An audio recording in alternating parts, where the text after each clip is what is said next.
Assalamualaikum warahmatullahi wabarakatuh.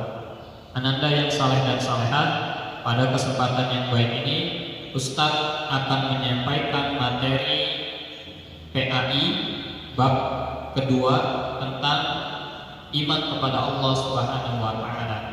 Bagaimana cara kita beriman kepada Allah? Banyak caranya, ya. Salah satunya adalah dengan mempelajari Asmaul Husna, yaitu nama-nama baik Allah Subhanahu wa taala yang jumlahnya ada 99. Dari kelas 1 sampai kelas 4 Ananda sudah mempelajari beberapa Asmaul Husna. Dan sekarang kita akan mempelajari Asmaul Husna ada 4. Yang pertama Al-Mumit, Allah yang Maha mematikan. Kemudian yang kedua adalah Al-Hayy, Allah yang Maha hidup. Yang ketiga adalah Al-Qayyum, Allah yang Maha berdiri sendiri. Dan yang keempat adalah Al-Ahad, Allah yang Maha Esa. Yang pertama Al-Mumit. Al-Mumit artinya adalah Allah yang Maha mematikan. Seluruh makhluk yang ada di dunia ini, yang hidup sekarang ini, ustaz, kalian, orang tua kalian, teman-teman kalian, saudara-saudara kalian pasti akan mengalami kematian. Sebagaimana Allah berfirman di dalam Quran surat Al-Baqarah ayat 28, "Kaifa takfuruna billah wa kuntum amwatan fa ahyaakum tsumma yumitukum tsumma yuhyikum tsumma ilaihi turja'un." Yang artinya, bagaimana kamu ingkar kepada Allah Subhanahu wa taala padahal kamu tadinya mati, maksudnya kita dulu tidak ada. Lalu Dia menghidupkan kamu. Allah ciptakan kita, lahirkan kita di dunia ini melalui ibunda kita. Kemudian Dia mematikan kamu, maka ketika hidup di dunia ini kita nanti akan mati kembali, ya, dikubur, masuk ke dalam alam kubur. Lalu Dia menghidupkan kamu kembali, maka ketika nanti sudah ditiupkan sangkakala yang kedua, seluruh manusia akan dihidupkan. Kemudian kepadanya lah kamu dikembalikan. Maksudnya adalah nanti kita semua akan hidup di negeri akhirat. Ada yang nanti masuk ke dalam surga dan ada yang masuk ke dalam neraka. Surat Quran surat Al-Baqarah ayat 28. Jadi setiap manusia pasti akan mengalami kematian. Tidak ada manusia yang tidak mengalami kematian, baik yang umurnya pendek maupun umurnya panjang, pasti mengalami kematian. Tapi memang cara orang mati berbeda-beda antara satu dengan yang lainnya. Ada orang yang meninggal karena sakit, ada orang yang meninggal karena bunuh diri, ada orang yang meninggal karena dibunuh orang lain, ada orang yang meninggal karena kecelakaan.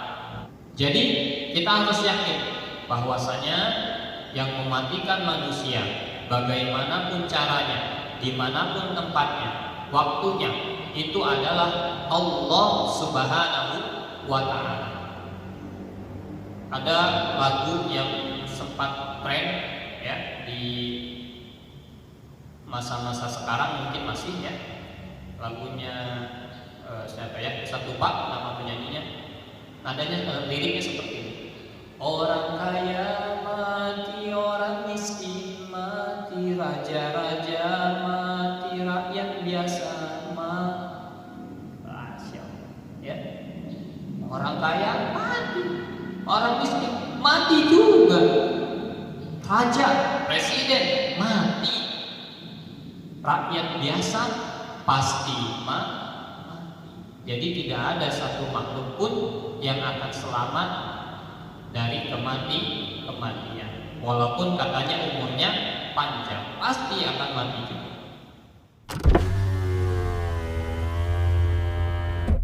Kemudian yang kedua adalah Al-Hayy, Allah yang Maha hidup.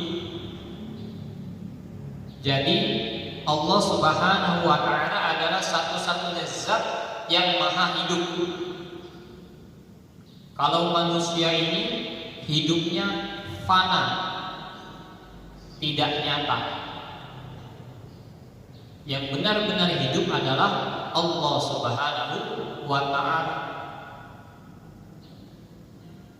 Allah Subhanahu wa Ta'ala sudah hidup sebelum seluruh makhluknya hidup, sebelum seluruh makhluknya diciptakan, sebelum seluruh makhluknya ada.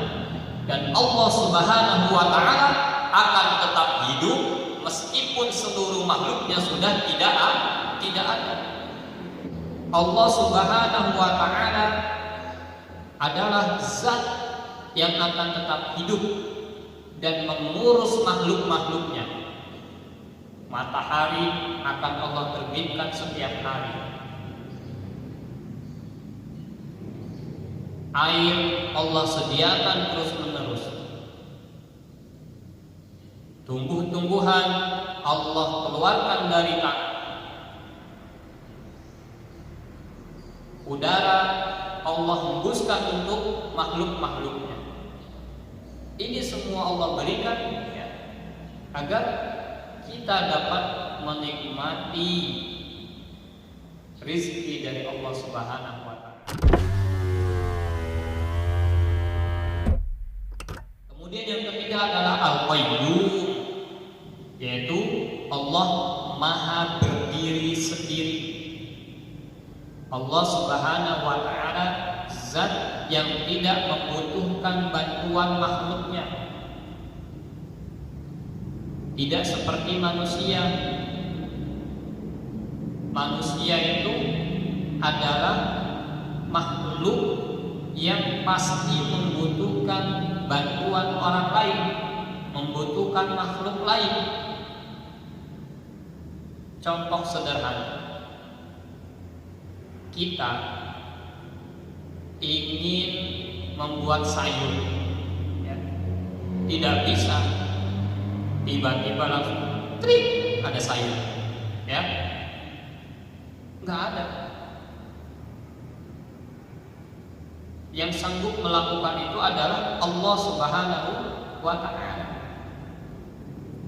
Sebagaimana dulu Maryam itu langsung diberi makan oleh Allah Subhanahu wa Ta'ala. Tapi kalau manusia tidak, ingin buat sayur asam saja, coba apa sayur asam itu?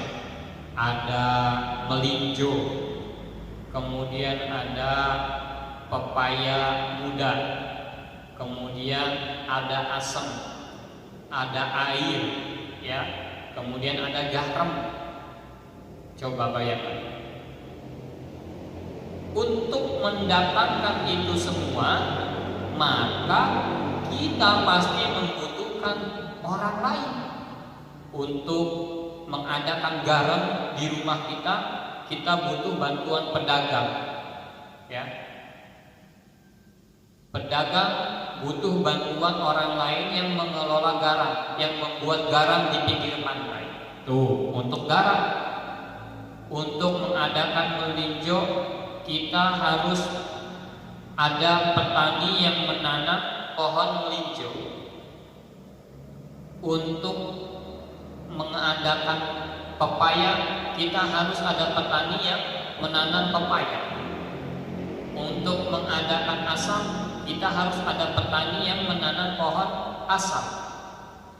Untuk adanya air, kita harus ada orang yang menggali sumur di tempat kita, atau juga mengalirkan air dari tempat-tempat orang yang memberikan air, atau disebut, kalau di kita disebut PDAM ya biasanya. Coba bayangkan, seandainya saja ya, untuk membuat satu mangkuk sayur asam kita lakukan sendiri, berapa lama yang dibutuhkan? Harus buat garam dulu sendiri, ayo. Harus tanam pohon tangkingnya dulu sendiri, harus tanam pohon pepayanya dulu sendiri, tanam pohon asamnya, kemudian gali sumurnya untuk mendapatkan air, atau kita ambil dari sumber air. Bayangkan ya, tidak bisa manusia melakukan itu sendiri. Yang bisa melakukan itu ya, secara sendirian hanyalah Allah Subhanahu wa taala. Hanya dengan berkata kun fayakun, jadi maka jadilah.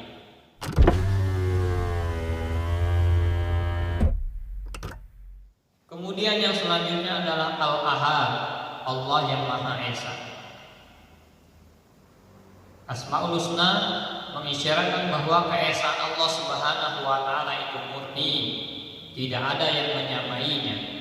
Al-Ahad hanya digunakan untuk sesuatu yang tidak dapat menerima tambahan, baik dalam benak hati maupun kenyataan. Jadi Allah Maha Esa, ya, itu berbeda dengan Allah. Itu hanya satu. Kalau satu itu masih bisa dibagi, ya. Tanyakan sama guru matematikanya. Satu bisa dibagi tidak? Bisa, ya. Kalau dibagi dua jadi setengah. Dibagi-bagi masih bisa satu. Tapi kalau misalnya Esa, Ahad, itu sesuatu yang tidak bisa dibagi-bagi lagi. Hanya itulah, tidak ada yang lain, ya. Dan inilah keesaan Allah Subhanahu wa taala. Allah berfirman di dalam Al-Qur'an surat Al-Ikhlas, dan Anda semua insyaallah sudah hafal. Qul huwallahu ahad, katakanlah, ya, dialah Allah Subhanahu wa taala yang Maha Esa. Allahus Samad, Allah Subhanahu wa taala tempat meminta segala sesuatu. Lam yalid wa lam yulad, tidak beranak, tidak pula diperanakkan. Wa lam yakul lahu kufuwan ahad, dan tidak ada sesuatu yang setara dengan Dia. Kalau orang-orang Quraisy dahulu, ya, mereka itu sebenarnya orang-orang yang yakin bahwasanya Allah adalah zat yang telah menciptakan langit dan bumi. Tapi cara mereka menyembah Allah ini yang salah, yaitu dengan cara melalui perantara patung-patung, melalui perantara pohon, melalui perantara orang-orang soleh dan lain sebagainya, macam-macam, ya. Mereka yakin yang menciptakan langit dan bumi Allah, tapi cara mereka menyembah Allah melalui perantara, yang inilah yang disebut dengan musyrik, ya. Padahal cara menyembah Allah itu hanya satu, yaitu dengan beribadah kepada Allah. Bagaimana cara kita tahu beribadah kepada Allah? Ya, dengan cara mengikuti risalah para utusannya. Umat Nabi Adam, cara menyembah Allah dengan mengikuti cara yang diajarkan kepada Nabi Adam. Umat Nabi Musa menyembah Allah dengan cara yang diajarkan Allah kepada Nabi Musa.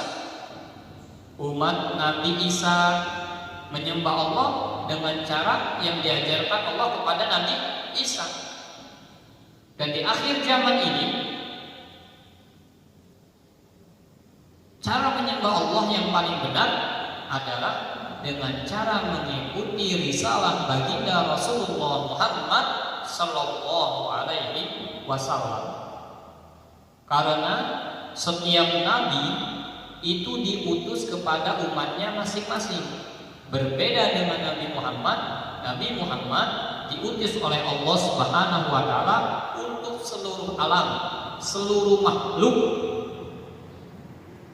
Siapapun yang ada di dunia ini, apabila ingin menyembah Allah, maka ketika setelah Nabi Muhammad diturunkan, diajarkan Islam, maka harus mengikuti cara Nabi Muhammad Sallallahu Alaihi Wasallam. Maka syarat amal ibadah diterima itu ada dua. Yang pertama adalah ittiba, mengikuti Nabi Muhammad, dan yang kedua adalah ikhlas, hanya mengharapkan pahala dari Allah Subhanahu wa taala. Demikian pembahasan kita tentang Asmaul Husna. Yang pertama tadi ada tentang Al-Mumit, Allah yang maha mematikan. Kemudian yang kedua adalah Al-Hayyu, Allah yang maha hidup. Kemudian yang ketiga Al-Qayyum, Allah yang maha berdiri sendiri. Dan yang keempat adalah Al-Ahad, Allah yang maha esa. Demikian penjelasan dari Ustaz, semoga bermanfaat. Ustaz akhiri, wassalamualaikum warahmatullahi wabarakatuh.